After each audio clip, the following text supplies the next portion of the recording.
రాష్ట్ర అవతరణ దశాబ్ది ఉత్సవాల్లో భాగంగా నిర్వహిస్తున్న తెలంగాణ సాహిత్య దినోత్సవాన్ని పురస్కరించుకుని జిల్లా కలెక్టర్ అనుదీప్ భద్రాచలం దేవస్థానం ఉత్తర ద్వార దర్శనం వద్ద భక్త రామదాసు విగ్రహానికి పూలమాల వేశారు. అనంతరం స్వామివారిని దర్శించుకుని మొక్కులు చెల్లించుకున్నారు.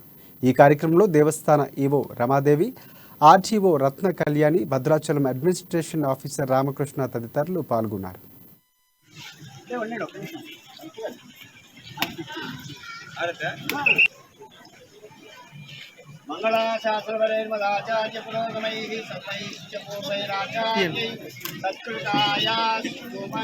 రాష్ట్ర అవతరణ దశాబ్ది ఉత్సవాలు పురస్కరించుకొని నేడు మనం సాహిత్య దినోత్సవాన్ని జరుపుకుంటా ఉన్నాం. దీంట్లో భాగంగానే తెలంగాణ యొక్క గొప్ప సాహిత్యవేత్తల్ని, రచయితల్ని మనము సన్మానించుకోవడం మన గౌరవం.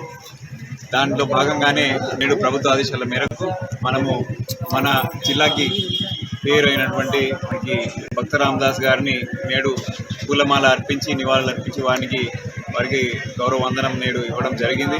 తద్వారా నేటి సమాజానికి మరియు వచ్చే ఫ్యూచర్ జనరేషన్లకు కూడా మన గొప్ప సాహిత్యవేత్తలు వారు రచించినటువంటి రచనలు